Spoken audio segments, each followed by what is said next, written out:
Hello, Kevin. Can you hear me? Kessben. Okay. Eti better say you better try na yetimi a re-establish a connection no na yetimi any Kelvin edi enkomo. Kelvin Minta Ado a student wono a Ghanaian student wo Ukraine. Ya pesi ya no edi enkomo ano pay to know the current situation and happenings so ewo Ukraine as Ghanaian student the challenges are one more komo. But my main kind statement the Ghana National Union of Students at the ABBA na National Union of Ghana Students facheme nooks na afei yenhwe enkomodia no pay womo so etimi ede aba na concerns awo ni nyina no so obetimi ama concerns ni nyina so etimi aba ye na beso no 0550596929 0550596929 enti we statement the National Union of Ghana Students, and so the Abba Anopeya making kind the Ama was the update on meeting with the Ministry of Foreign Affairs on the safety of Ghanaian students in Ukraine. One, this morning, the National Union of Ghana Students engaged the Ministry of Foreign Affairs to press home the demand for evacuation of Ghanaian students in Ukraine. We expressed concern over the lack of clear statement of plans, directives, and advisory notes to ensure safety of Ghanaian students in Ukraine, and asked the ministry to ensure our mission in Switzerland and Bern to make the formal communication to students on the safety measures and steps the embassy is taking to ensure their safety, just as other foreign ministries and missions in Ukraine are doing. Given the change of circumstances from last night, evacuation looks more difficult now than it was in just the last 24 hours. We, however, insisted on our earlier position that government must take steps to evacuate students, recommended that government considers moving students in potential conflict zones to neighboring countries to enable safe flights back to Ghana. The ministry indicated that government has been assessing the situation, monitoring closely, and making the needed security requirements and inquiries to determine the plausibility of an evacuation exercise. We were also assured that our concerns will be included in the ministry's agenda at Cabinet today. As we await the cabinet decisions on the issues, we encourage students, parents, and guidance to remain calm as government charters the path to ensure absolute safety of Ghanaian students living in Ukraine. And looks for Ede Abba. And the National Union of Ghana Students Secretary for International Relations, Julius Kwame Anthony, Anna Nensa Eshe Asiye. Mami Enshe na minko ahomani subiem se minsabe timi aka Kelvin and not minino any komo. Kelvin, if you can hear me, good morning. Hello, Kelvin, can you hear me? Kessben. Kevin, can you hear me? Okay. We're still trying to establish contact with Kelvin. Na afi yatimi eni no edin komo. Na afi yatimi yahudia koso. Kelvin, can you hear me? If you can hear me, good morning. Good morning, I can hear you. Okay, that's fine. I'm grateful that you could join us. So tell us, in a snapshot, what is the current situation in Ukraine? Which part of the country are you as we speak this moment? Currently I'm in Kharkov. And this city is closer to the Russian border. And the current situation at the moment right now is we've been hearing some sounds, bomb sounds currently, and the Kharkov mayor, the mayor of this city, in a Telegram group, asked everybody to move to the nearest bomb shelter or the nearest metro, which is like an underground metro system. So I was just on my way going, but I was like, I have to talk I have to talk to you guys on like what's happening here before I enter the underground bunker. Yeah, so that's what. But where you are, no, are you in safety? Right now, okay, I would say right now I'm in a safe place, but what makes it not safe is that we don't know what's going to happen at any point in time. That's the scary part of it, because at any point in time, something can happen, and it's not safe. And the authorities over here aren't giving us an assurance that where we are is actually safe or not. All they are telling us is that once they give us the alert, we should just make our way to the nearest bomb shelter. That's what's happening here. I see. But how did all this start? And when did it start in the first place? How long have you been in Ukraine? I've been in Ukraine since 2019, sorry. 2019. So I think this is my third year in Ukraine. As a Ghanaian student? All this, yes, as a Ghanaian student. Okay. If you should talk to those who have been here for about 6 to 7 or even maybe 10 years, they'll tell you this has been happening for more than 10 years, since even before they were here. Some also said that it started way back in 2014 when the first invasion of Ukraine happened, when they took over Crimea. But for me, I realized this thing was happening back in January, when concerns were drawn that Ukraine made their intentions of joining NATO. So that's when we actually started seeing signs of the Russians. I'm sure everybody heard about that when they started gathering their troops by the border. So gradually, they started gathering their troops from maybe 6,000 to 7,000 to 10,000, to the point where if the Americans were like, they have an estimated amount of over 150,000 soldiers on the border with Ukraine, with weapons and artilleries and tanks ready to invade Ukraine. They literally had everything ready for a full-on invasion if they really wanted to invade Ukraine. But every time they had a sit-down with President Putin, who is the president of Ukraine, of Russia. He tells them that no, he's not there for an invasion. He's just there for military exercises. So we've been seeing signs of this, but I don't know. It wasn't, I would say it was clear, but at the same time it wasn't clear the intentions, because it was as if it was going to happen, it was not going to happen. Then, yeah. But it has been happening for some time now. And in all of this, the Ukrainian government didn't put measures in place to forestall some of these happenings, right? Yes, the Ukrainian government actually put measures in place. They started seeking assistance from other countries, from NATO, from the US, and they actually earlier it looked as if they had the full-on support of all these countries, which I wouldn't. They actually did have support. The UK helped them by sending in some anti-tank missiles. I think the US also did their part by sending in weapons to help. I think Turkey also did their part. Germany, all these countries actually came together to help Ukraine in a way. But from the onset, it's not possible for evacuation anytime soon. They are putting measures in place to see how best they can get you out of Ukraine. But until then, they expect you all to find a place of safety. How sure are we that if you are to meet other Ghanaian colleagues, you will be able to cross the borders to other countries? We are told that between Ukraine to Poland is about 15 hours drive. Yeah, it's about 15 hours drive. And with what is going on now, it can even take longer than that, because we don't know what we will be meeting on the road. But from videos we are seeing and Russian tanks rolling across the border in southern Ukraine, from people who have actually been on the road, airstrikes hitting large cities, and thousands of people attempting to. They haven't actually encountered anything. But at the same time,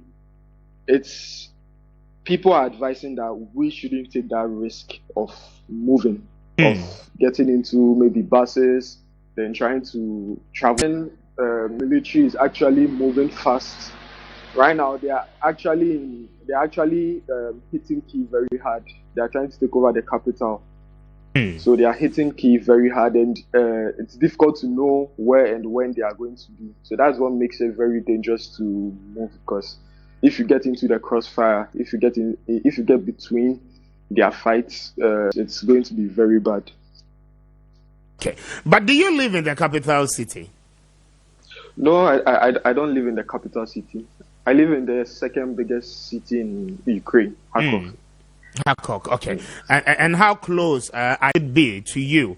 This is your first time, I guess, experiencing anything of a sort. So how scary is it? As you know, so Yane, the Honorable and Prechum, Edwin Komo, Deputy Foreign Affairs Minister, we've spoken to you about the global economy, the excesses, and the impact on our republic. And I feel Yane Ghanaian student, I want to know at a year.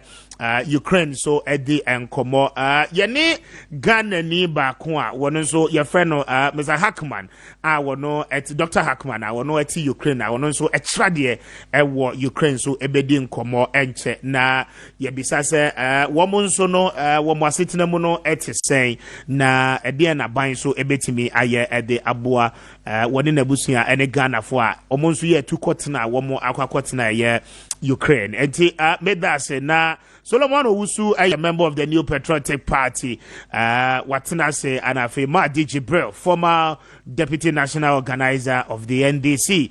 One also acting as an open minim, sir, Iben Kwabinya, Nenibaji pa, because my dear.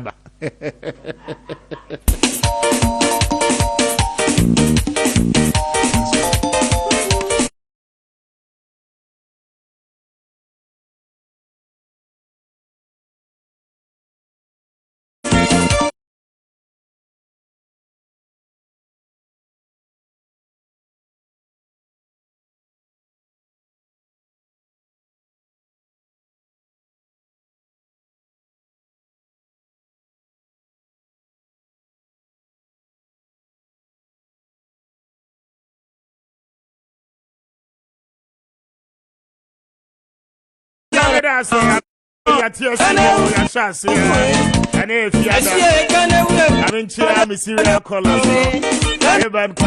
Good morning, that's I'm in Chile. Come on, say, while I do. Come on, say, that is yeah, Ewa Densa.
Good morning.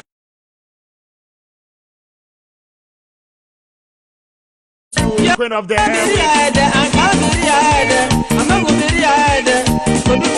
don't pay the church of Syria colors in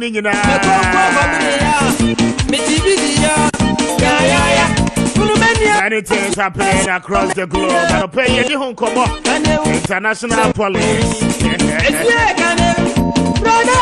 Arriva solo ache na memano akwaba solo maje. Mejo so Mr. Speaker. Na empombo ko de.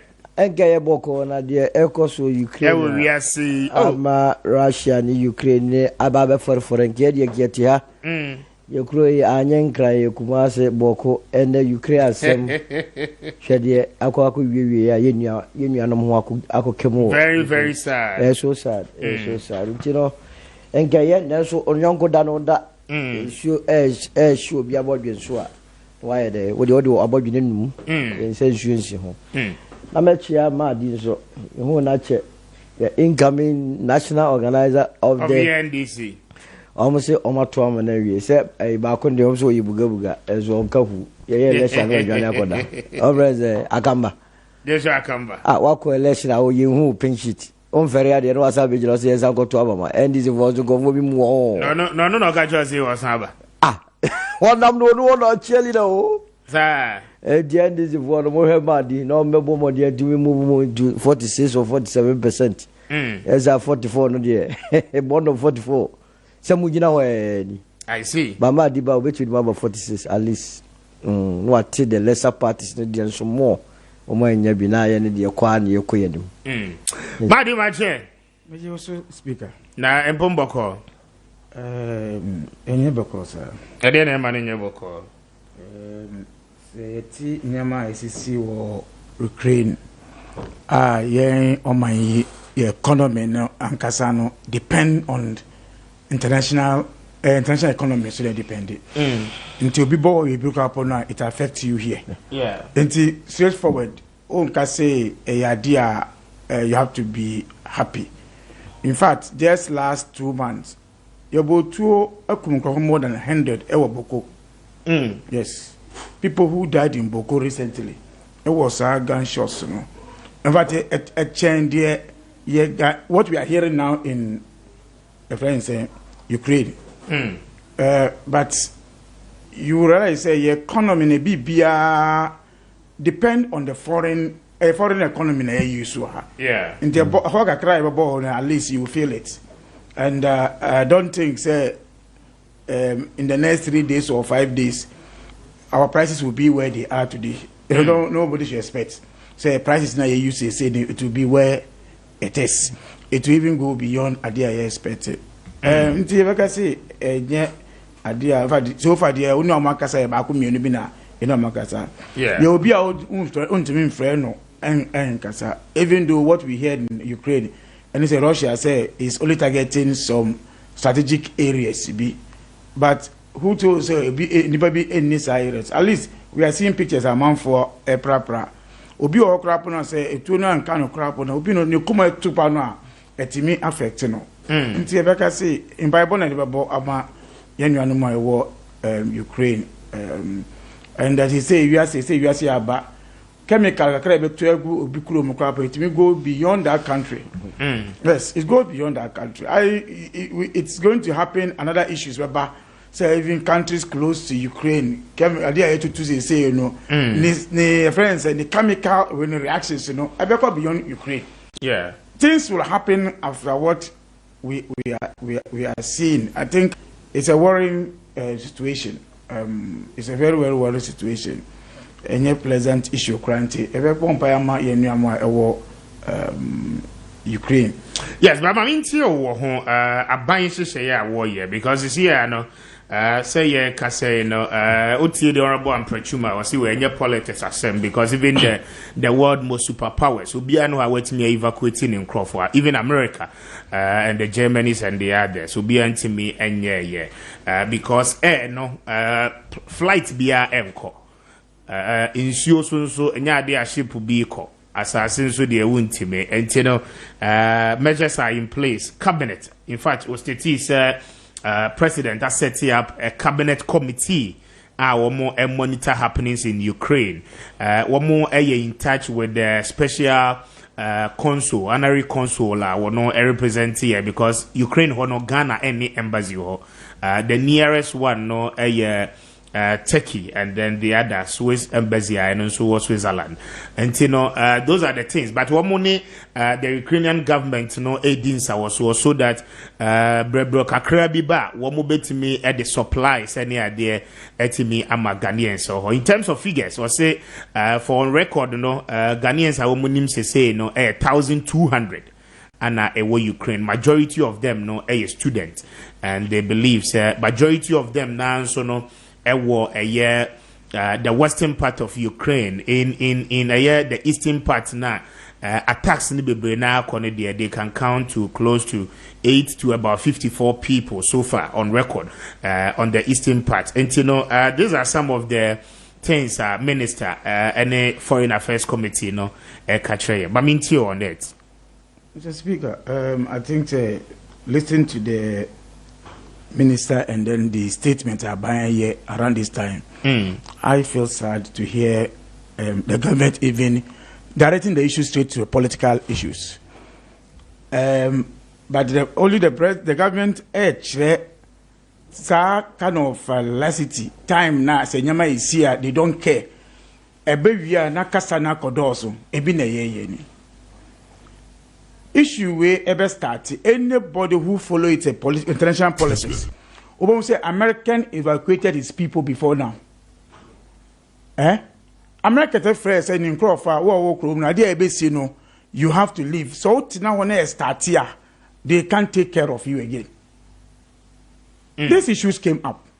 At that time, no, now we were not ready to tell them anything. Until say, even the Americans now will compare any no.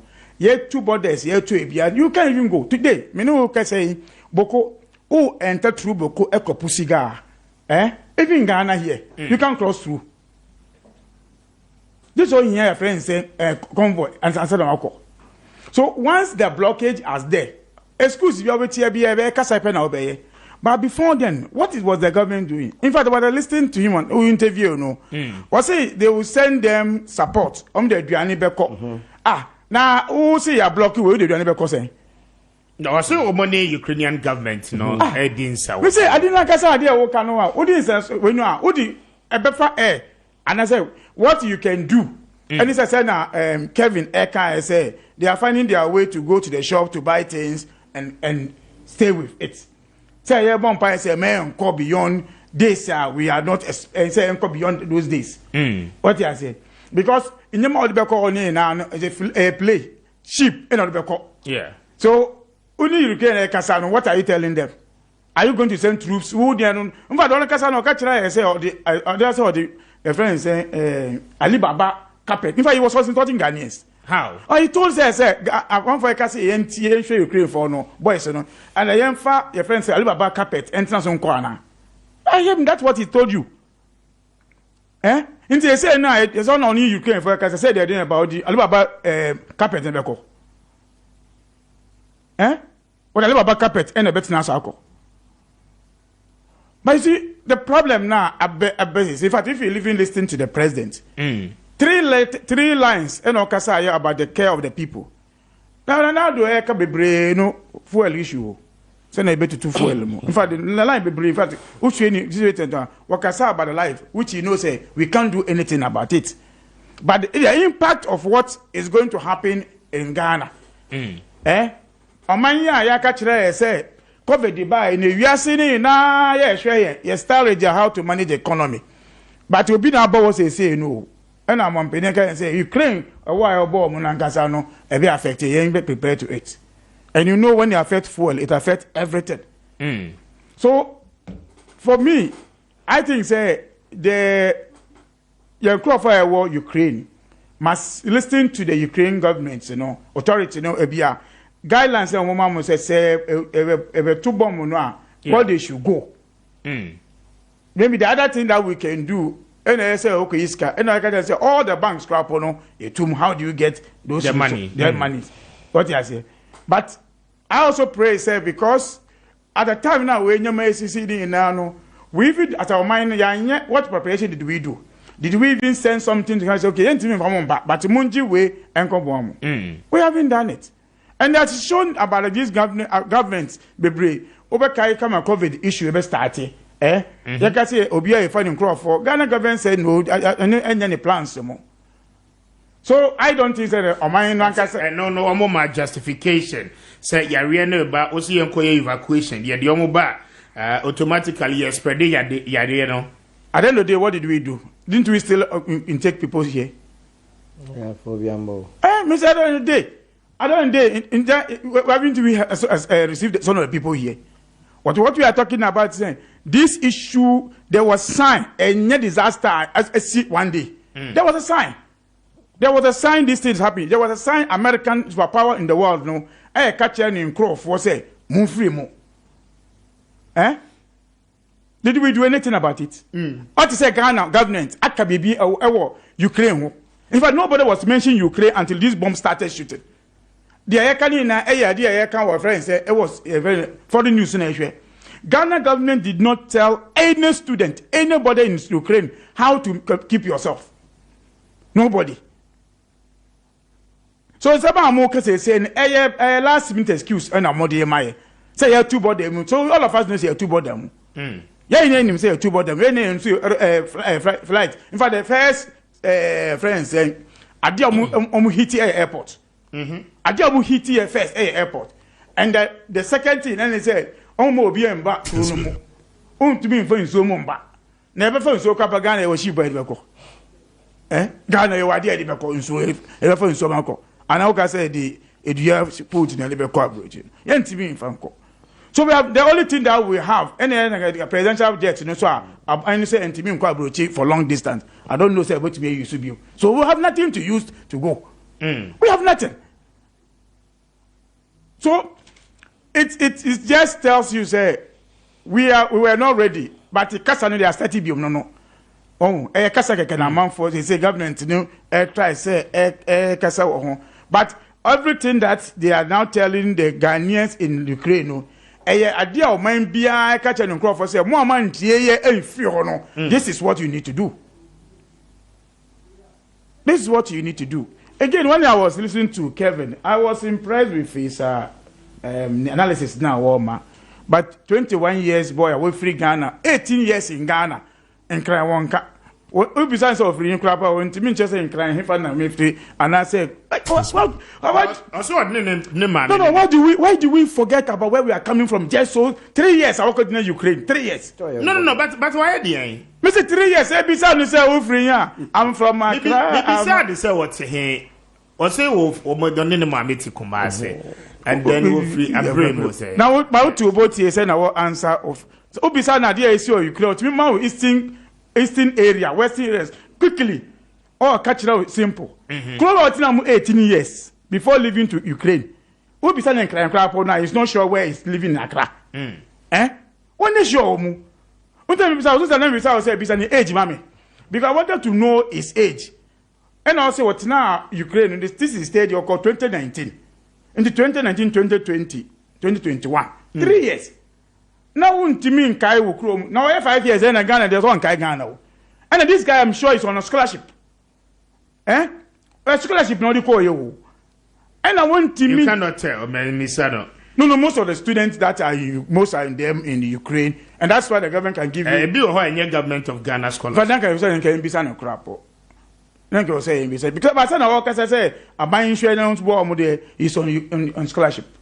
And America say be or me say the workers away no dear. The way he's speaking say yen kasa na push your man penny no one fat presented jet now or high any bino and kono intimi ye no. And it's from scholarship. I believe it's on scholarship. But I'm saying he say 3 years leaving Ghana, 3 years 2019. In fact, when you wanted to start, or catch us on local language, he told you. And I speak a yes. He told you that one in the local language of a camp. Perhaps if you may be a crap now, or the way I did what I if you want to broach a crap on a Yaman scholarship in Ghana, scholarship in the Koye. Oh, how? Oh, no, but how can you be 18 years in Ghana? What's nine crime? So crap now. I want to make guests are many no I'm in the Dean Combo. I didn't tell me in the Dean Combo. You are my update. I will attack him against you. I guess in Ghana and in here come once of Miami. Bisa say, me no opportunity, me no opportunity or China. We shouldn't forget where we're coming from. It's all part of it. I think he has done that. He hasn't, Anna. I'm saying he said, for example, fresh solo, besides solo, so my got in 3 years, mean to me in can't cry anyway. So they even meet themselves, they don't remember where they are coming. Let us learn how to love our country. That is my problem. And these are the people at the end of the day where you know. Then you catch us a Ghana crap, law and order, and you want to bet Ghana or these are the people. These are the real people. I don't have a problem with your guess. Meaning, say guess, you mean for guess, but I'm saying, say guess, and what's in Ghana 18 years, don't 19 no. What's we met now 10 years, 5 years, and I'm the only amount to be in country, no. I see. So for me, that's what. But what the government, the response of the government, I really say, I'm even surprised when meeting and I say, as have a committee, committee on these issues. So to almost say state to be observing, committee they know to be observing. Almost not CNN any friends Al Jazeera. No more share the AC. Ejuma ebe set committee eti almost ka. Oman Ghana. Okay. Madi, si for mommy and I mean. For now, dear, we can't do anything much. It is a Bible, and without even Ukraine, Russia oil issues in the sanctions there to almostokrapo. You fuel 8 cities, and I think this one, dear, in the committee, if you make in crap, refer say crap we are banning crap. It shows the reason why we should approve e-levy. Aye. You this said here. If I bought it, just say, be a best if you are severe. My big say, my memory solo, so I mean, obey the above a fry e-levy. Said no sooner Cocos is here and e-levy in Common, the young one. Because I wouldn't get e-levy the cat. Buddy. 49 minutes after 10, I feel no I join here. This is Kessben 92.9. Now, just in DWTV, I report is the Ukrainian president, Ura Zelensky, His Excellency declares, Oya Bema na Oya Ukrainian, 18 years to 60 years, and Pacho, or mine Mupa, they want me free mo. The man has to stay and fight. Na just a bibiana to me I come at the Ama Ukraine for. But interesting times ahead. Very, very unfortunate scenes. Aji baby, no. You are meeting the news everywhere. And that is the latest on it. Ukraine president is a memano. As they say, they were selective. And Rana Judy, no, so what? We are armed build. Our who are dear, I'll bet me a cra arm, Akono. One more declare martial law, no, Uji arms be an hour. But they said there was a man in 18 years and above. Nya they are with me a journey. I'm imagining, say, Ghana can open any attempt to ask a could you put down Kwansem. Nanka. Now, say, see Ghana, you make me declare some also Okoko. Oh yes, and we will fight with all. But sounds so obenya ahode no patriotism the bell. It sounds so the idea be basse doing national service with the military no CSR consider bio. Say obeburu bi awie school also nya some form of military training for 6 months. For 3 months kwa me say yes an your man discipline be bakrum ha no. Say your life ye ne basa no. Okofa soldier for nsa for just 2-3 months yeah discipline member system ntino ene Ukraine onim dia da chibesi ya nwene ho bio say the be national service be wa kunya military train obia o say compulsory na who say ebetimi asi Mr. Speaker adia to Russia and Ukraine no enye de na history may not be kind to Putin emfa ho ne justification be also de ko time na nkasa na odi Ukraine very bad hwe say wiase ye de ade bi be boy say covid a ekomo a ede be wiase no eno kwa ye nka ho asem nwie yo ye wie ye afina oil producing countries ka ombo omo tetienti oil prices koso na owura Putin wan consider ye na wo de wo se sa mre yi mu a ye wa ho hehia mo wiase nyina yesu no Sata we na all the bekoku. That's why I'm why and I'll share all the major governments around the globe. Apart from Nyama, say Nyama there's a Jontano. I'm soldier for what you about them. More boku Putin about say war conto kwano. Obia criticize them, including their number one allies, China. Culture say, hey, Ukraine is a sovereign country. Meroka say there were more than 50 million Ukrainians naturalized or more Russia or more Bushafon the good Ukraine. As you took Chrome Ghana for what is that Ivory Coast Bali for or Ghana for or me practically. It is a only and in 1993 Kodogone Asek Mumusa and Tokwan Bayan. Yeah. Ye to me solve ye and yes, I said Tokano, Nanka Moja Beshueguno.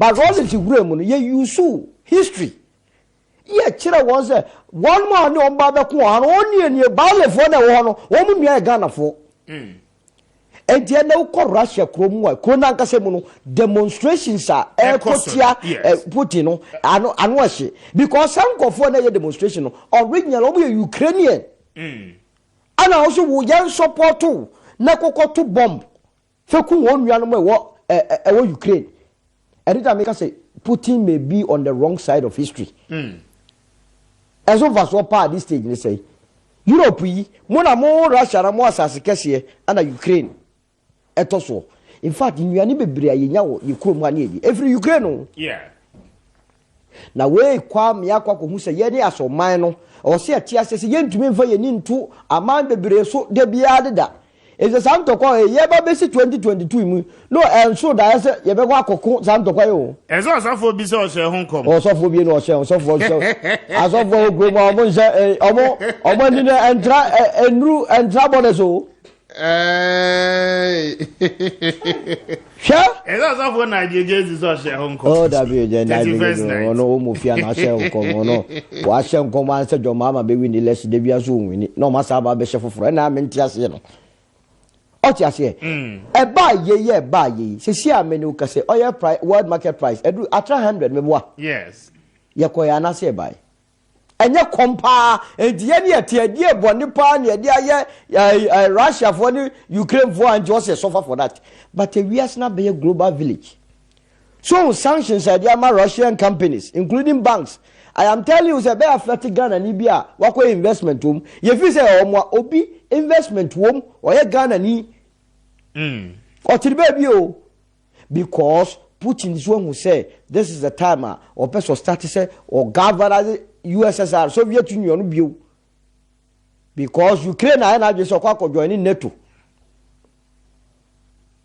and di we nyina ebreye na susu aso no ano bed na me nua ma di ka say government enye ho hwe ede pa asemi start na abobon kakrakra hwe obi a wakoso okwa medicine Ukraine na university into school no enka say baby eduro na no ayedin bene na ba akọ se masa de e ba ne firi o manim na odene ba ta men wasa na akọ enti ba ne sai na e de ma aban bia again dia na yensa ye ma ye refiri ko se gofo bebere so to a e born hard o mu ni pepe so na keke bia mom e de kwa na media medwene ho because abani say wono no oni pepe score bebe ni pemu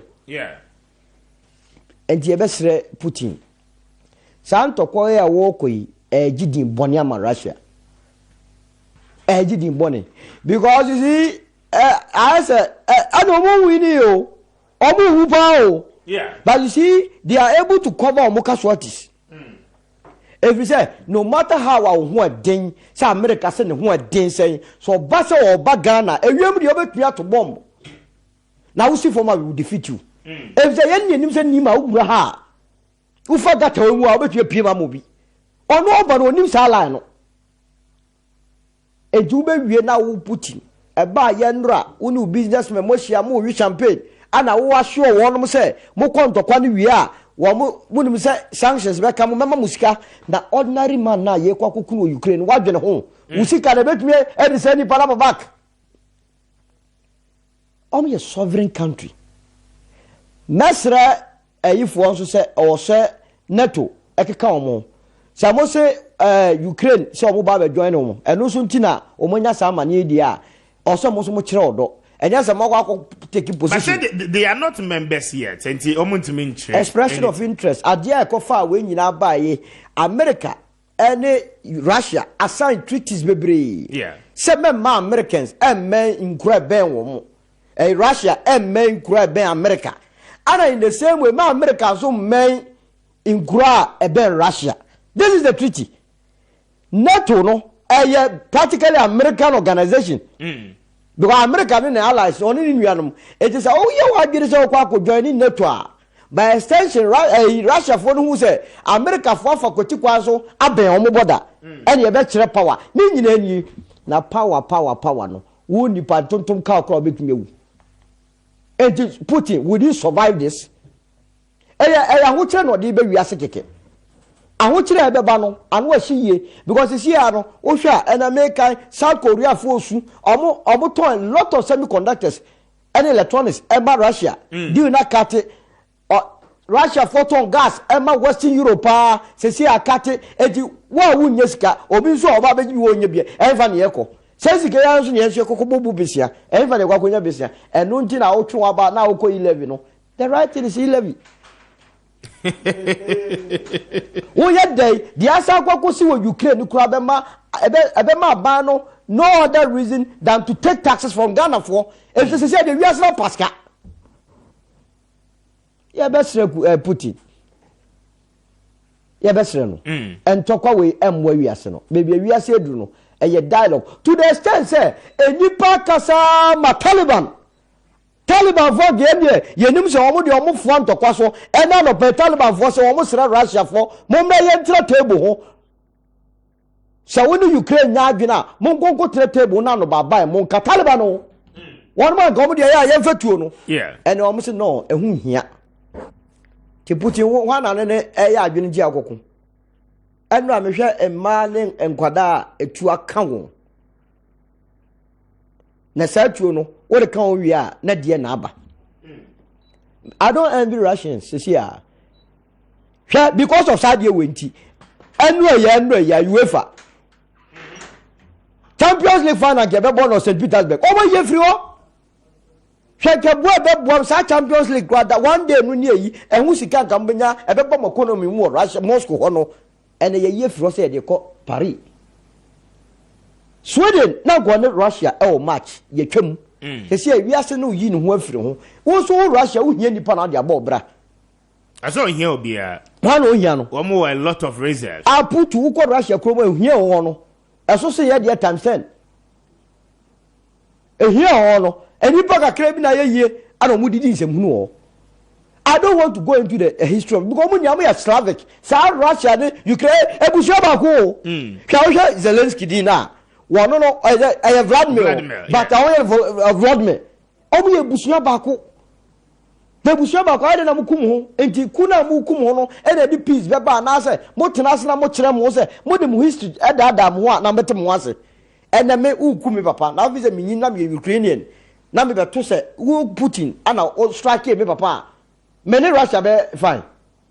What tell me we are snap bit you? Yes, wrong, because you see who ye woman. Ye hear sa 2x4 sa your way. Ye baby, we na ye call ye ben in African, ye didn't have a sway because your natural resources. Or maybe two boom boom. Now, fe or mine and starting tiasie. Or my gun and tiasie say, Obien or Baba boy, yen yanka said between.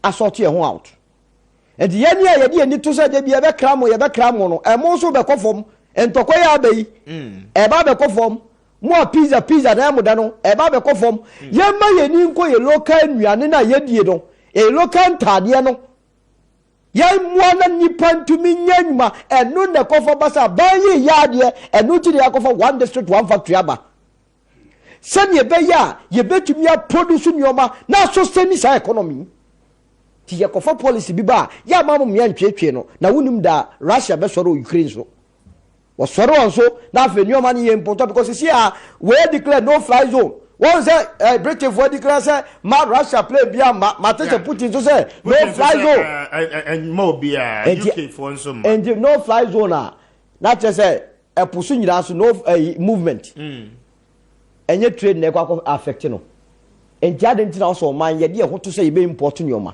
mum ya nye ye nyoma na de be wiase do wiase na ye supply chain ye nya touch ba bi ba ko a e be affect o enti de betumi de ho de ye de make sure say e be ye na afe ya hwe sa ye public transporter sa ye fuel ye tutumi ya ba be affect ye starting building ye enye say be fuel ko o wie sa ntoko o nya wie yo because no Putin no or crude ni bi it is a cost say it's good for them omo sanction no me also mo yi gas companies na frim European because on the ka ho a mo ankasa mo be kire mo it means say Putin be say nyiska fa ya hwe ya ye nyina na ye bebre ye ma no the development here.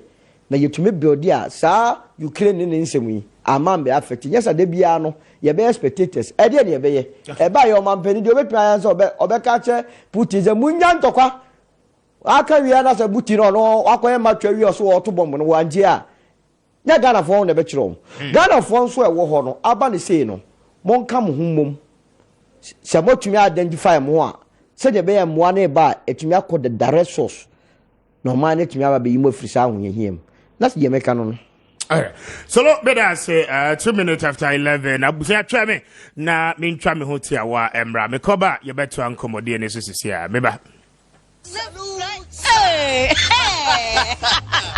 When we send your police in your draw, Imbusaba Mesa Amama Huaden. Refuse to grow. Any offense will be count. And what day immune system or Yankopon, and your ready Pediamus Samaya Hubano, and Nasa Wuno Imbusaba Mesa, a Peja immune system Nabribia. Ya Yarientimu. So say, dear, a month for the one, Eddie Imbusaba Mesa, Drodon dance yes, and Yarwa will run Nipa and Yina Etimi Banaso, and now Pa Omuan Yarwana Dada, no monum doctor and Rono, and num Imbusaba Mesanoa, and Momo who are deep in tea. Ya Omuntim Pose, Yaria Esiomo, Imbusaba Mesa, and walk Kanshi, and you may move Bia Yato in row, and to form friend 0246 20 8496. FDA, Ashisha said, Jadian Cratui Majatu say, Hey, Bema, she said the levels don't change. Freshness ne kusano. Bema, me who am a mania J. Hey, send unemployment, and my young Bema. Aze, Orokodo. Inche me mo top up no Kessben University College. My honor internship at school ne de ma minti. Many highly practical. I know by. I say, boss. And be sabe one. Many will never know we argument waka. NDC MPP. They be me travel na me sro. My ba me pay 200 cities. Me say money yade. I won't say it. How about? I know by. I say, boss. And be sabe one. Many will never know we argument waka. NDC MPP. They be me travel na me sro. My ba me pay 200 cities. Me say money yade. So, that's exactly what he's doing. Okay. But I say 29 minutes after 11 minutes, Joshua Kamba and Edin Combo, the national organizer of the NDC. And check me no ABC na you go. Organizer say, now come baby. What's pressing me? Must stress you any. Aye, what's pressing me? Oh, for what reason? And then I'm supposed to be in court. Me a sin of Member of Parliament. How far with that particular case? Mano criminal summons. So he's appeared in court today. Yeah. So I was supposed to be in court. But because of the last time, the issue of Nana Bobie answer in the police station, Emma Mentimi Ambaha. Yeah. And I would want to apologize to your viewers and listeners that yet again is the diversion of the MPP. I'm sure that they didn't want me to come here. And today too, they decided that they would not want me to come. You see, sometimes I feel that more kukudrona mutimi frame on station. Obi only kukudrona frame on the station. I see. You know that. You know what I'm talking about. Because after I go, I remember one time I was in the station. By the time I said, Masamewu, that is the kind of fear the MPP has put in people. You say a station like yours invites me. I want to honor it. Okay. Because I know how they try to suppress people not to even carry my stories. I see. Oh, yeah, I know. I know how they carry some. I just pray that when I leave, they don't attack you. How do you just no, I know when I obey it. Kessben. And yeah, I'm saying I pray that by the time I leave, because you see, flying away, I don't know whether you've noticed that it's going very viral. Very viral, yes. And so, by that, I don't know what the MPP, because they are intolerant. They won't tolerate you. But you being invited on a show, no, I don't think so. Ubia bet now baby agent say a person over baby, right? Yeah, you see, because you will speak your mind. I will speak my mind without fear or favor. I will. But say, I didn't you're wrong, you're wrong. I will not insult anybody. But if to say Mimi Waha now Obia Kofa me evidence in the videos. Now or share. What I expect to see is a defense of it. So it didn't happen. And then the person goes to make an allegation, serious allegation. And government machinery is not defending it. And the name of Ghana is on President Akufo-Addo. Ghana president. The president of Ghana. Nana Addo Dankwa Akufo-Addo. The former president. Maybe a party organizer. Media no. Miya egumi party no hufi. Do you understand? The president of the republic had destroyed the image of Ghana. Tarnish our image to a Ghanaian born Canadian. One video na TDJ Sayedo inviting President Akufo-Addo to a program. Indeed, he was reading from what they sent to him. But you've seen it. I laughed. Okay. When I saw it. But what does it suggest to you? It tells me that that's the lies of the MPP. They sent him that lies. Even to the international level, you classify it. Listen to me. Let me start an example.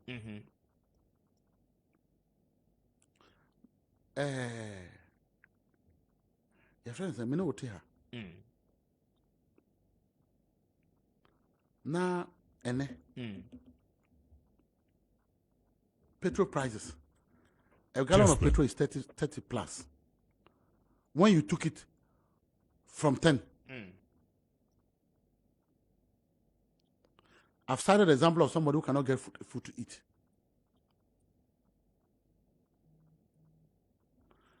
You are aware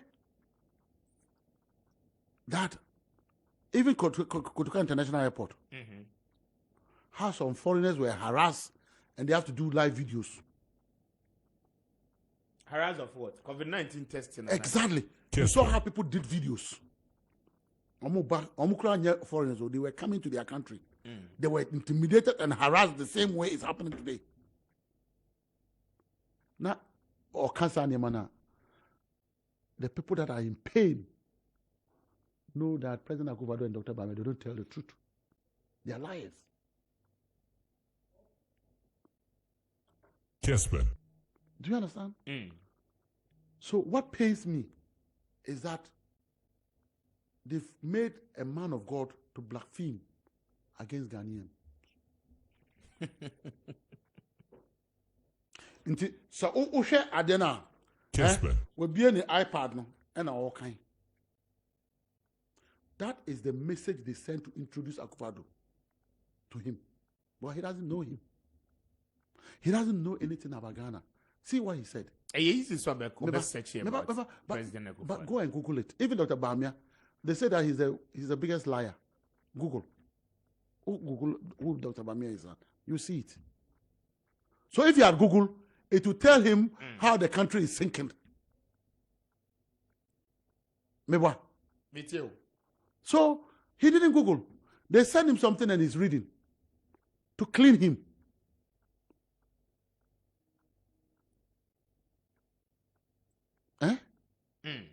And for me, if you say that, you guys see it, it's rather an embarrassment to President Akufo-Addo. Because everything the man stated there were lies. Also Bagana, maybe. Yeah. Or you're 30 minutes, and now how many hours? Or see or be. Now you're quite crying. But Akufo-Addo, President Akufo-Addo, was transforming. Quite many why are transforming. Say, yeah, at Fato Valleys.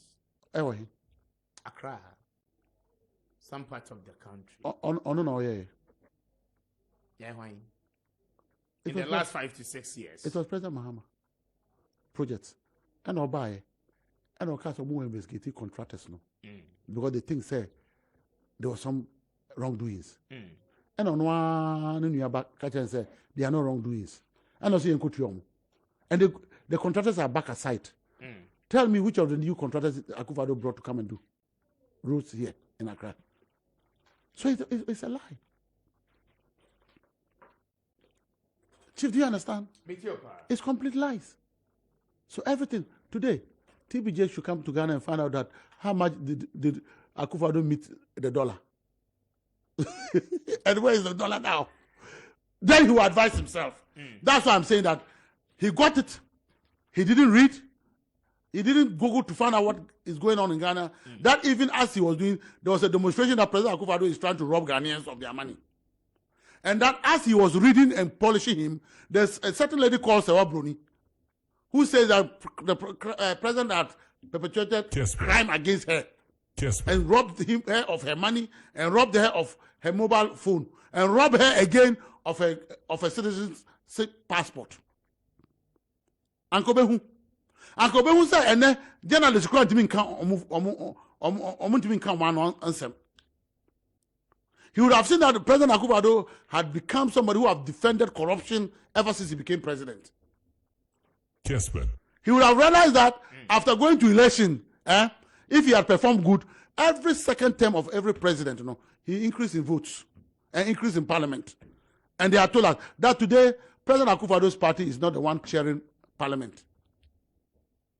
That not for stealing and robbing Ghana of the right. May it all be inhabitant in our lives. God bless us all. Happiness is what we require. Tranquility. God bless our homeland Ghana and bless the global world. Thank you, Honorable Frank Mate, CEO PPA, and Honorable Mavis Howard Kumsen, and Zongo Pania, Wode Abba. May that say shift man, Ewa Tonsu, or say. It's so unfortunate that UTAG members have voted against their leadership decision to call off their strike action. Please, much as UTAG wants government to meet all their demands, even in this hardship economy, we should equally allow them to show good faith and allow Ghana to move on. Ghanaians need UTAG members to go back to the classroom for a better Ghana. Anna Wodia, by regards to Alan Kojo Chematin, Shiftman, made us a new message, good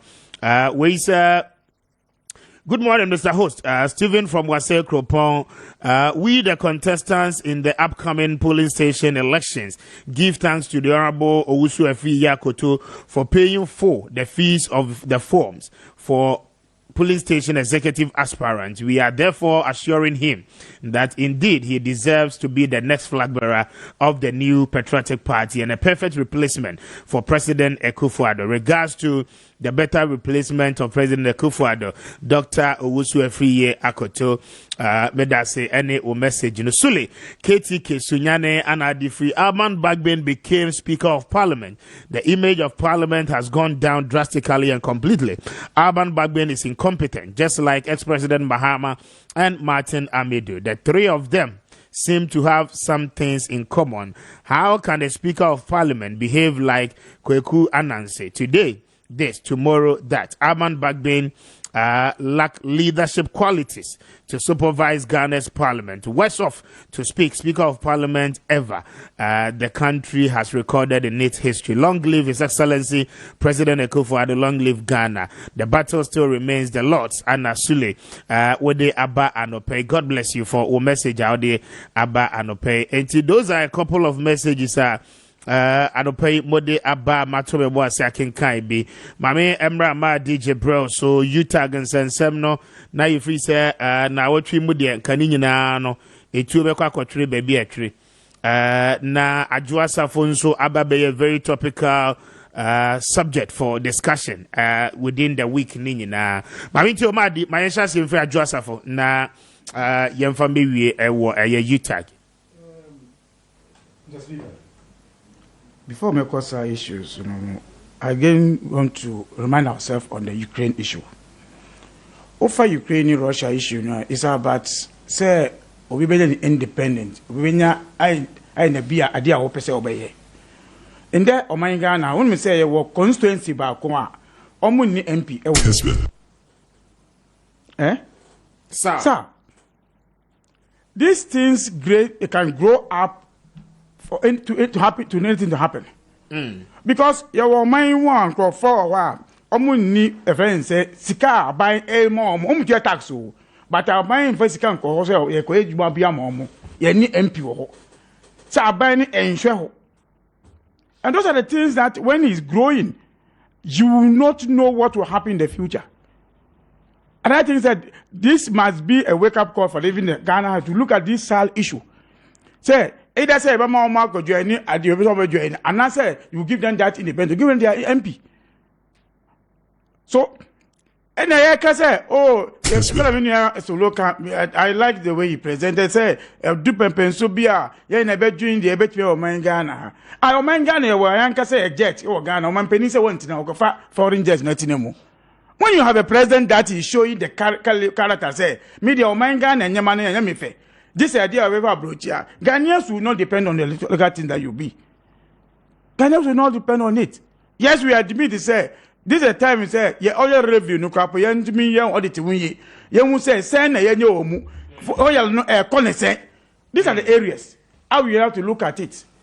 So, say, yeah, per se, Nyama ATC is a sign for us to come back home.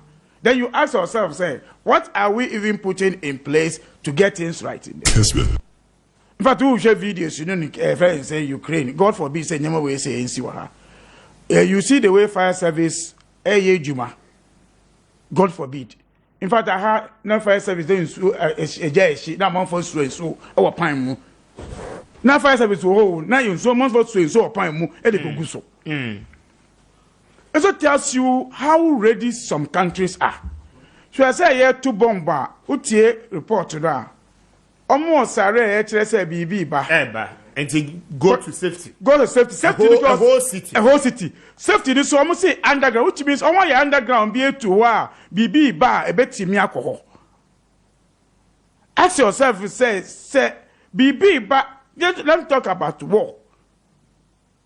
I say BB bar serious. How do we evacuate? How do we take it? The better classrooms. The better classrooms. So when those things, you see, it is just a lesson for us to look at our level. Yeah, to save it. What if something like this happen? Let me my example says a friend saying Boko.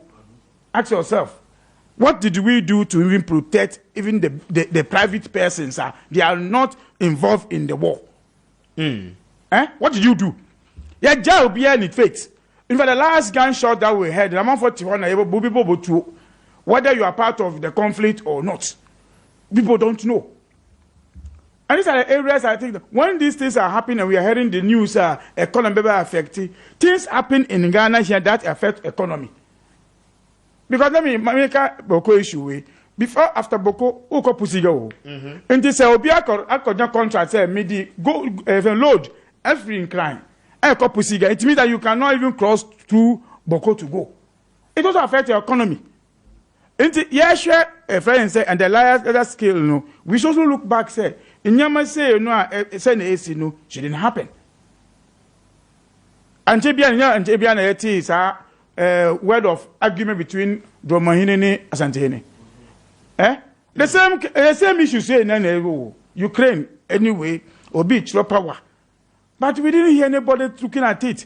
Today, nobody will talk about it. It could have been happening in the future. Yeah, resolve and say, oh, and two. But tomorrow it can happen to an issue. I am just looking at what is happening there. What is happening here, no. But in the next 25 years, 50 years, we're still going to depend on the global world economy, no. Sama jigina minions will look at say, you levy 6.9. Now, I know crap is. We make what's I just after the back to me? I saw a minute, I just after. But, say, for an issue, I'm a motor from some police agent, police station executives. Who's affected? Because, in fact, not me to say, Allah, at all, yeah. I told you. But I meant, yes, remember, I just have because I can't issues no more. Because Allah at all forms. Amma, MP Jessica.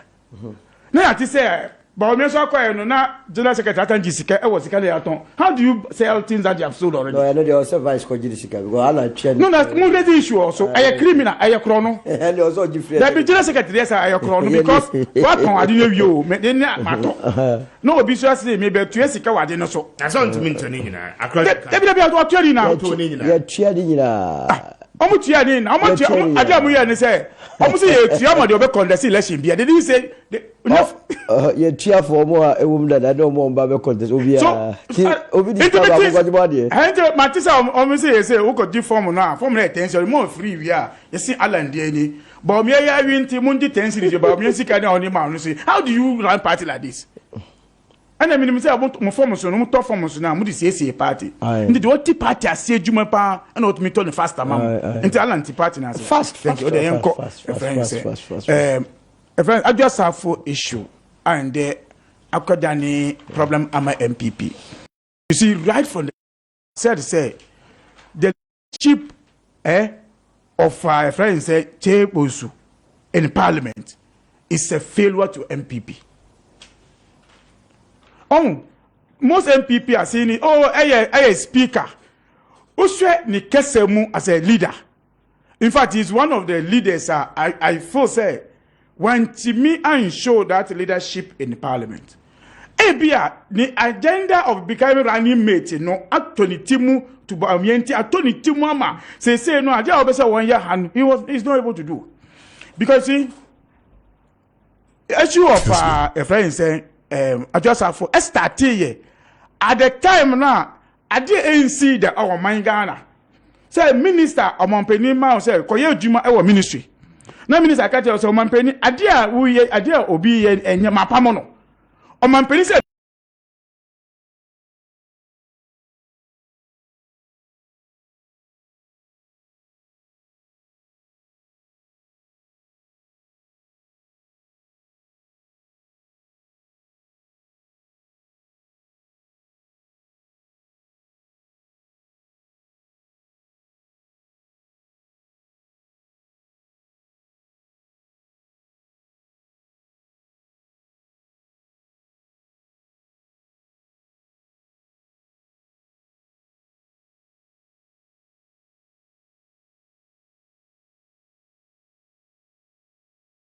Kasani here in parliament do meeting.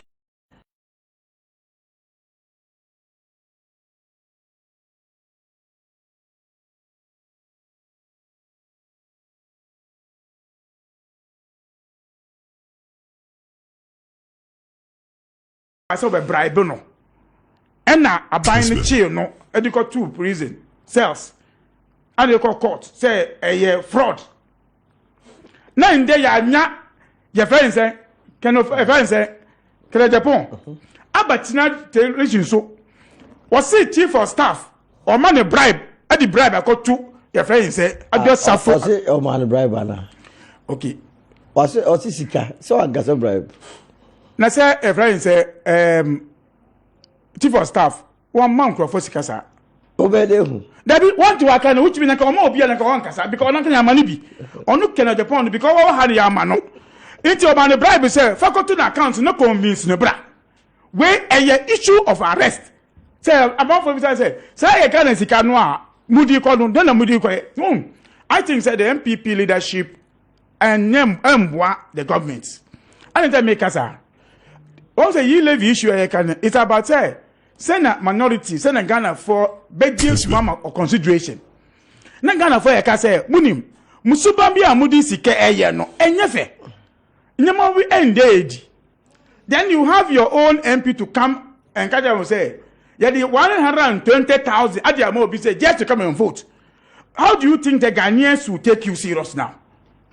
How do you feel? Say, at the same time, now you can see investigation on the COVID. Now your wife starts now say, Debbie, may enquire offensive investigation. Muya a you are telling Ghanaians said the Ghana for Kasi Mujis come for you to is true. Okay. Madina see for man. I just have for issue where I see ama MPP are making it look say so I'm by approve a levy issues you know. Mr. Speaker, one minute was simple. MPP majority leader one can't just say Oma approve 11 no. Or say technically. Na technical no. Say me say Oma catch say Oma approve. So use it. Man is from mommy. It address for issue we. Almost Oma pam say if the MPP can sack her because Marabia and Chelsea bet £1 but you no crap. Yeah, be man inform so we pick for be contest for independent. And we win so. I don't know God that's where this. There be independent. One better. There be. Hey. Give no obo ya papa. Stop man Ghana ye. May I say ma de Jibril. I mean faster than be ma Fosuya Hotel, mpacho weekendi enwa ne womu no enti no wotu kwan na woko Kumasi mpacho baby ade oti beto de a 2-star hotel ekita executive suite rooms one mini suite rooms and afi club rooms ni nyina no mpacho Fosuya Hotel ana benya sa facilities nyina standard double rooms and a face standard single rooms ni nyina no wonsa beka bi e bana facilities a betimi ama comfort no aye real assured state of the art machines air conditioned rooms you have 24-hour security service na afi restaurant papa ye both local and continental dishes and pay udru Kumasi na wetimi akofosia hotel laundry services watare anyone near me bia na why be ye feeder and pay me kafofosia hotel at the ama one more 4th floor Aseda House, Abrosa Tenten Kessien, so a Edum Kumasi, the Central Business District. Tenti woni omo any enkomo 032 2037 382 032 2037 382 na woni Fosuya Hotel so any enkomo anope one more ebebo apa I first that be ma Kessben University College mpacho ne ye communication in media practice anti anope make am for the amount we addition ni opese obeye nsɛmtro ni opese wo hu sɛ de obeye adwuma ewo radio so news broadcast analysis analyst and a voice over artist opese wo ye talk show host de opese wo ye bia no certificate program ko ade ampacho media and communication studies na Kessben University College in Kwana area and then yenya accreditation to run it in degree until we nsɛmtro ni opese wo nya hands-on training on the job na opese wo nya abodni kratan so a obetimi aba Kessben University College mpacho frey anopay na woni yen eni enkomo 0501 637383 0501 637383 na woni Kessben University College and so any answer was so anopay one more ebebo apa ultimate fashion and furniture city for Daroma mpacho weekendi jumadi bia wo kwase bia no ho fade no mpacho aya ma enye kama na wona ma yawusa mpa oba na ebe wona ma yawusa bema a gentleman and esi kwan so awoba no mpacho say engagement na wo kwa sorry na wo ko outdoor no wo ko dinner bia ya invite you bia ya special won tare abese nyina no mpacho ultimate fashion e ba no konwa ya disiesie dem wardrobes a wo don tare begumu kama and afin so bedroom set empower beda so ni bibia no ultimate furniture city and no pay me camfo e the amount wo Edum Kumasi wo mo ben Wesley Methodist asori no cathedral no wo prison services and chen ho no mo anopay woni omo eni nkomo 0209 136733 0209 136733 na woni ultimate fashion and furniture city ending sawoso anopay Kessben Travel and Tour semen kancho sempacho ebano air ticketing booking, flight booking, hotel reservation, tour guide services, and a face so visa application. Your bejo visa no at the amount. If we are sim have mama ni na baby a pesu kubia no pacho for how ni na bedan a Kessben Travel and Tours. One more ebebo we do a kejine mu ayen se ni na at the amount. No more amount traveling advices ebema the needed experience we your first time traveler so abibia no ebetimi akoye at the amount.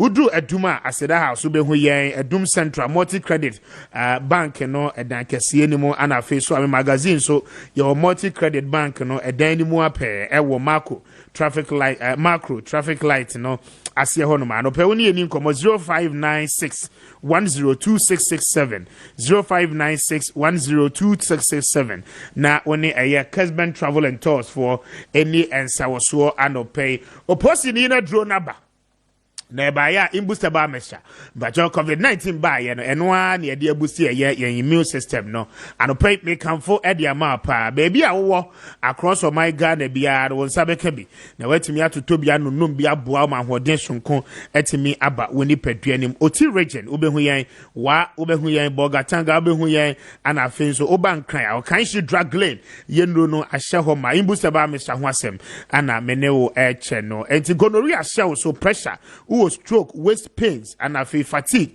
uye bibi kakra bia no abre malaria liver any kidney problems nyina no mpacha ono nom booster ba mixture etimi correct anomalies e wo nipadua ni mu nyina na etimi aboa ama wonso etimi afa wontuma pa etimi efra 0246208496 0246208496 na woni eye imbusaba Mr. For any answer so anopay womo ebebo apa ama bibia nso etimi aye kama dwumakuo yi na anopay womo eboa mema mede eye Kessben Kanawu dwumadi ni nyina no ede asom wo mayemra Solomon Owusu member of the New Patriotic Party na mintie no on the issue of the Honorable Sarah Ajoasafo and matters arising solo mamintie Mr. Speaker MPP Sembase ana madimwanya oba ye yenka NDC asemba kokra ngino office obeka di openoko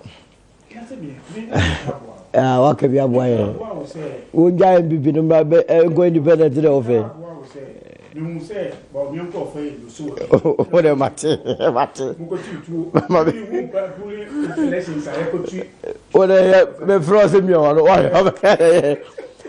and okra wom say ye kasa sisi ya ye nte adwasafo enum kasa ana obia e crucify no ekrum ha na otie de Kennedy Japan be kan ye no de a obi crucify no say ayese obia onene wo ma enjino obia ya fa de Kennedy Japan kan no as the gospel truth but okhwe sa nso ye a ye sisuhyefa ye mfemu asem etimenom ya de bia mpese mete the other side of the story no na me de judge na enkofo e de omani bre MPP for do na de omani bre kwakoso adwasafo so be fi se ni se ho ene de ni bre so a ye ni bre ni ye de ko ba bia ye wrong je o se ebusa e ho se e ye den ya bedu sampempen so yi hwe after the 2016 elections no na party we ye kuta 169 seats Odio pa kokoko parliamentary procedure ni ade se nipa duro se de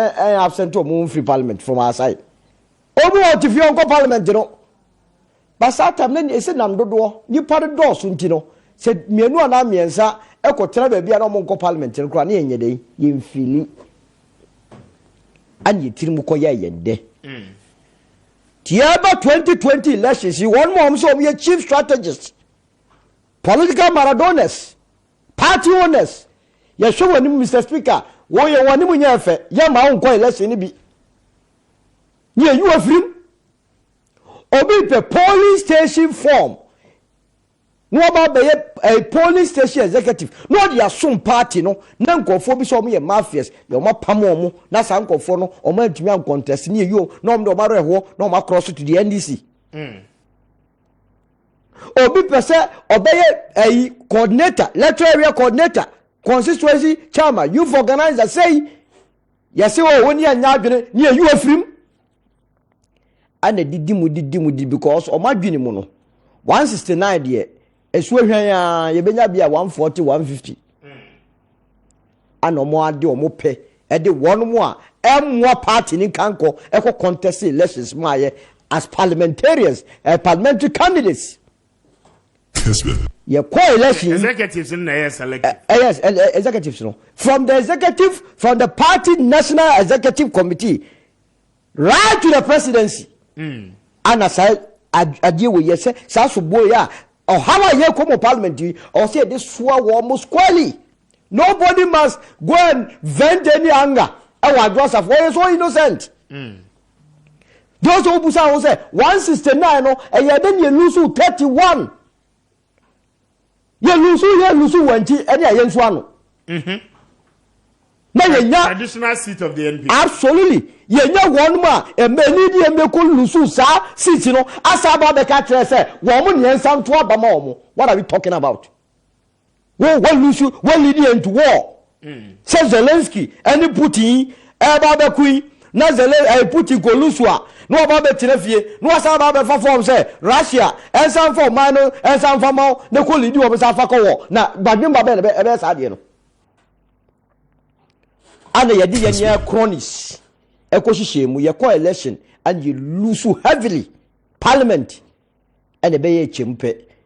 Tebe chempeno adwasa fo ye bibia obia de the libre e kwa kwosua no so forgetting say na ye wonam dodo a obi actions and inactions ediedu ya more numbers ne kwa as if na mo nkai no na ba na beka because the party doso aga we go tifie say that say 169 e ga 168 enya overwhelming majority one fa ho ba na de wo suba no won check ye Wamusu no manu debida and Alpha George doesn't come in, we will sack any who and none of dear Subana died. Yasa started the same process and polling station forms. I assume Bianco Jibino. Some go for ye lusu, sa 31 seats, you know, Asaba Beso, preventing go for say, no polling station forms. Now, all from party, my papa. When we are man born for that they should never be entertained anywhere. Now, Okotola, yes, MP, what the forms are cosy. Hey, form no Babadia. Woko Yendi. Now, MP, what if now your papa going to Babu, Papa, Habib. Maybe no more. Oh, maybe I couldn't have a phone. One formation off. Na bebia the people have resolved. Yeah, part to enkofu bebre akwa omunya muka pro. It is how of one say one we am God o wen da so. Omo tell ma some few people some Pharisee for ya mu we chemu home yo and say party no. And they will clean up this party. They say the greater clarity of this say clean your front. Yeah, we are cleaning the party. And then yasha say you. Whether or not you between majority overwhelming majority of parliament, you know, and how well we conduct the polling station elections. So obi beba ade na woman ni kwa edipa no kwan enkofa from no ko lusu a wate asese me ko gina bi ye ma me akwanyi nyina na so me money na nso ni ti yi me film na wo boa party na wo jakwa pem abo na wo de wo se on your own volition essence wo na party ni wo dia e wo constituency wo wo pe wo na wo go vote yesei wo parliamentary candidate no anase MP constituency chairman no anase organizer ni wo vote yesei modem pe pam gofo no eno na akofa adwasafo aseme yaba enya sa enkenye any issue enkofo shift to go post one more say blame no party current national executives.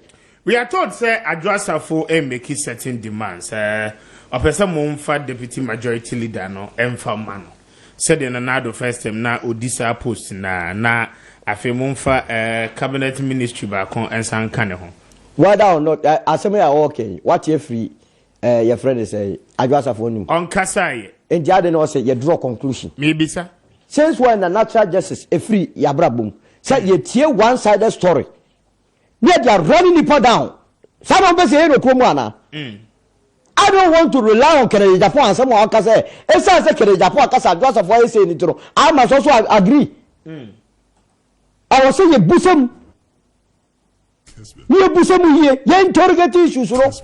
If you answer about the better, was it 120,000 dollars Ghana? So the Bravo and Nana said, who create problems? Some party, no?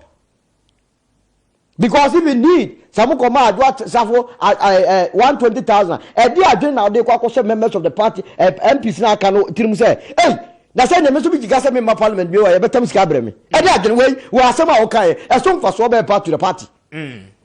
Sometimes we have to be extra cautious and careful. I see. Until say a better adwasafo nka no. Eni so bia tuma pemrika.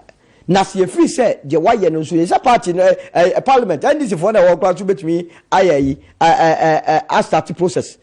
So we make 15 days without and we speaker say without permission and clearly without permission yeah that's say we fall foul of the law. Na ye dealing with it but until bia na o genuine way here. Ni say ye brushing. You ain't on also the side of the story.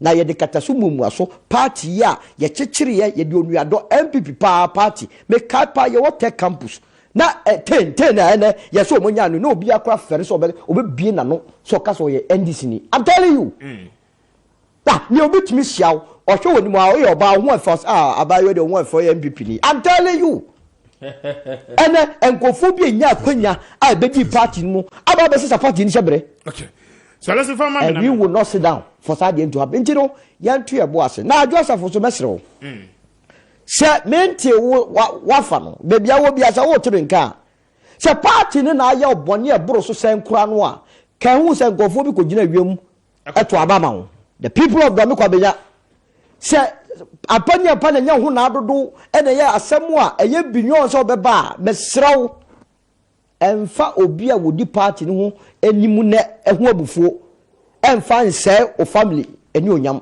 because ade a wo ye we e wo damn consequence e wo busuan so I think say MPP dey ya lucky say mutumi photocopy of Joseph I don't know how to go photocopy how to go photocopy na be be kasa sa Joseph man so a ye be serve vice president se na konta e NDC MP for denta one ne be kasa na on to aba na maye we akonta sem anto aba o de ama MPP 11 oh sam oh yes because HB masem NDC fo nyina be say en block mo kiki against tax oh kronha yes munim lobby ya ado de no lobby yes munim kasa mo lobby nyaba sika lobby sika for sabi o kasa o che ade kasa ye guy nanka NDC and what decide na solo ana ye mo aji sika na tete asaba ye karo mo just yo me say nanka NDC and vice president ni nua ana na konta wo MP and the person pass bibi on ga anu na me tell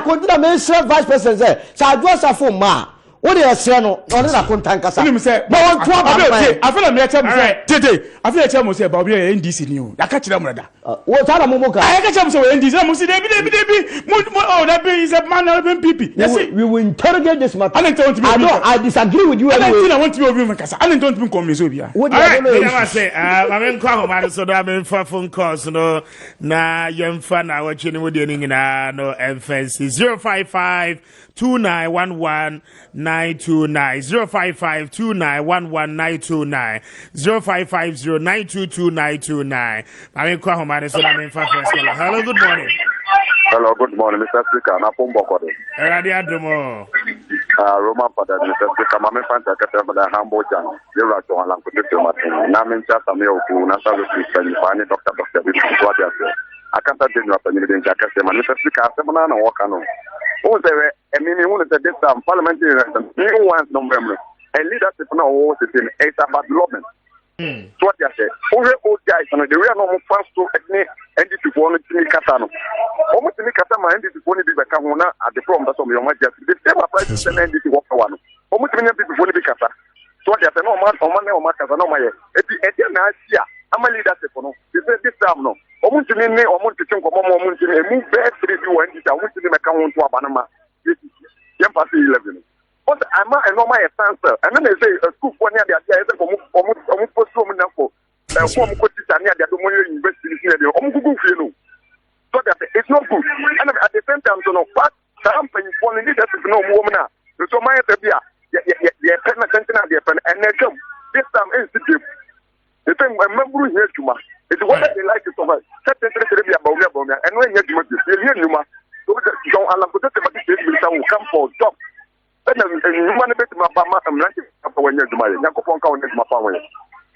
I say Roman father I'm for ewo ahomano so 055 2911 hello good morning. Hello Mr. Speaker. Yes sir. We were only a bema your friend Bahajana one abia ye MP no what to ira be pinde ye na ye hono. So udini adai. Agenda 1 Kwabenya. Agenda 1. Yes sir. Mami tell. Yo, mabetia me boss ma dey Jibril baby obia. Kakra me kan say enyendania won say sofo ba de entro de ompe.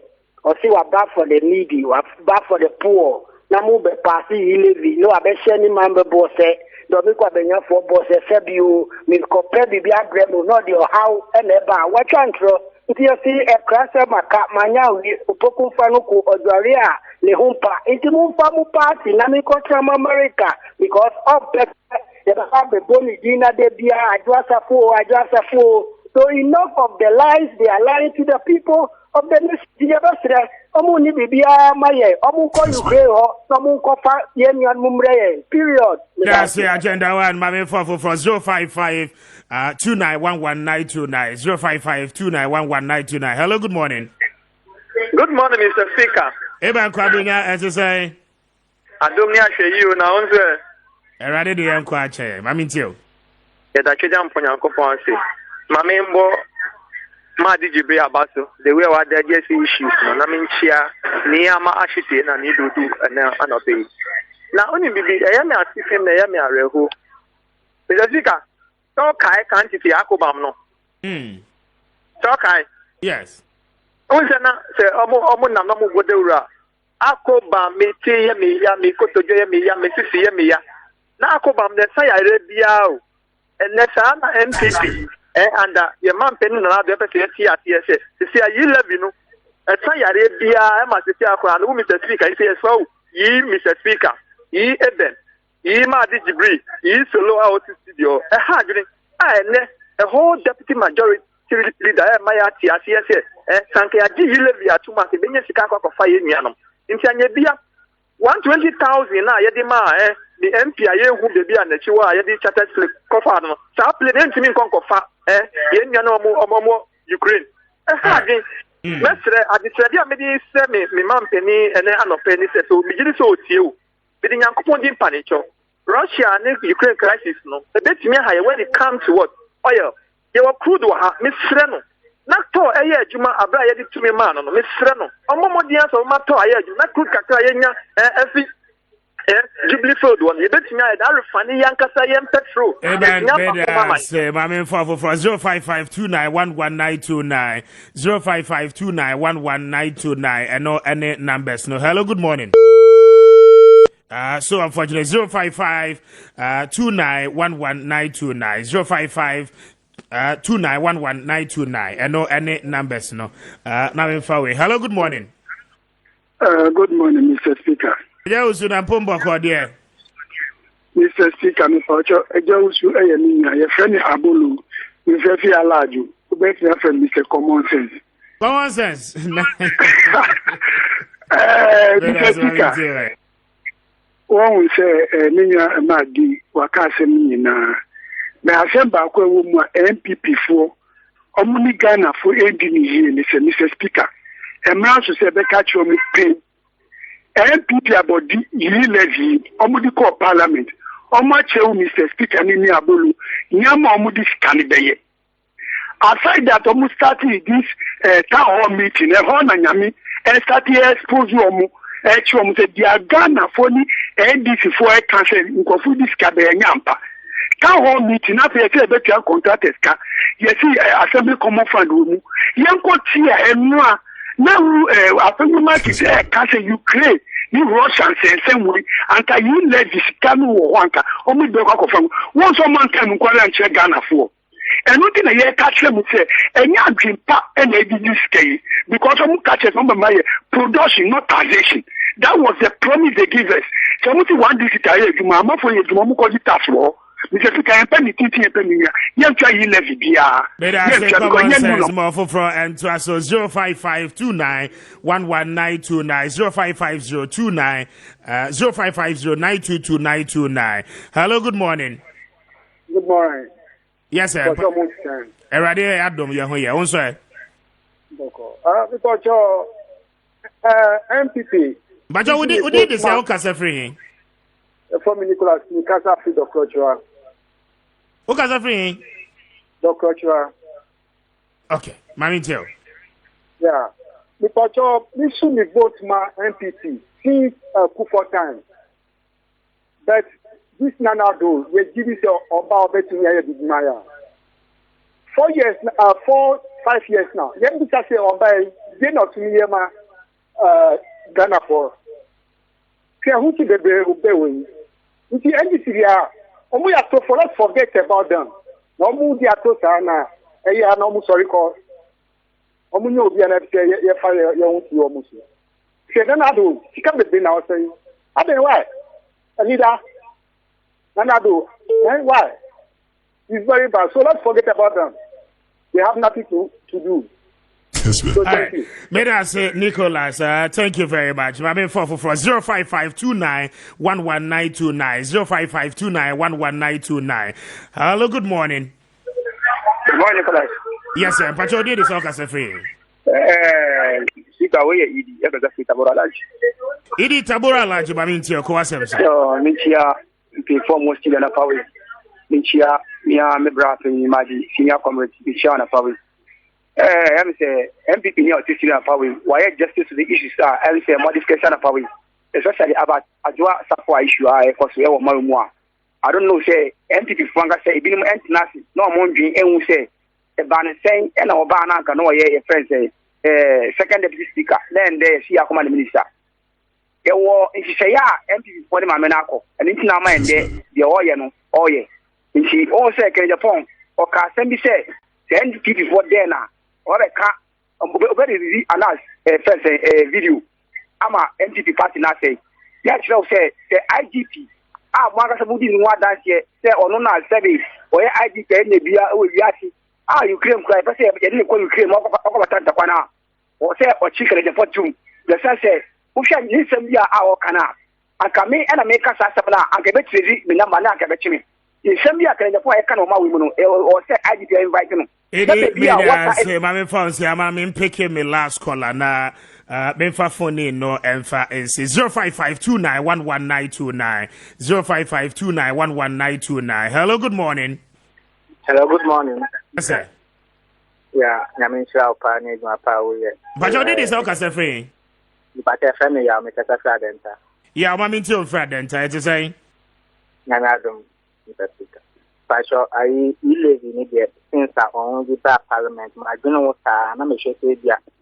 Nyame dino wa benya nyense ja fuma na seja ni omoka no seja no kwedi wo ba ma dino sa modern this ni nyense ja wo be yakro no yesro mu ni NDP ni yesro mu ade no mo de bandi de go eduma no na wo sha entini de ye bia because they say wo so ya wo ti school feeding program fine why bia o meka de o mo ti lazy the back of all right, basically that's it's between for BIB. My member about DJ Bro, so solo not mean to or just under a few minutes, a few seconds, not Yanko. Madi, Mammy, until just for 5 seconds. Mr. Speaker, for 5 years, every time can Japan no opportunity. I just say about the DMP before I tell him, and that's what Becca say, Omo Nyamabi or Maya. So come once a MPP party no. Enya jinabia bio yasra ebisa say e den issue pa na Canada pon kwana anima de bia what threatening MPP they can't do anything about it. This issue is becoming too much. And for me, I think say the MPP na Nkasa no I believe that because maybe I could say the Nkasa no almost call the end of their time and all right, I don't have a problem saying but the Canada Ejepo issue no but you know solo bravo mama na mention e woman say forms no obi e bi shon pass bi akoyi mankofo enko contest elections de was obi aso chia say alan kwadwo chia alan chia na chiama obi a so far no I 6 constituency pena omun ni sa it's more we know you because you see tsunami na ba tsunami alan and I say hurricane alan no wodi agro e be faw enti fako no obi an contest election ni bi the part we no obi baba there o I see because the urban say go for them the free so ba e ka on be steady mo mu ye homwa no en sore obi a wunya form ni bi akọje pase ala ala so chama secretary na ko do for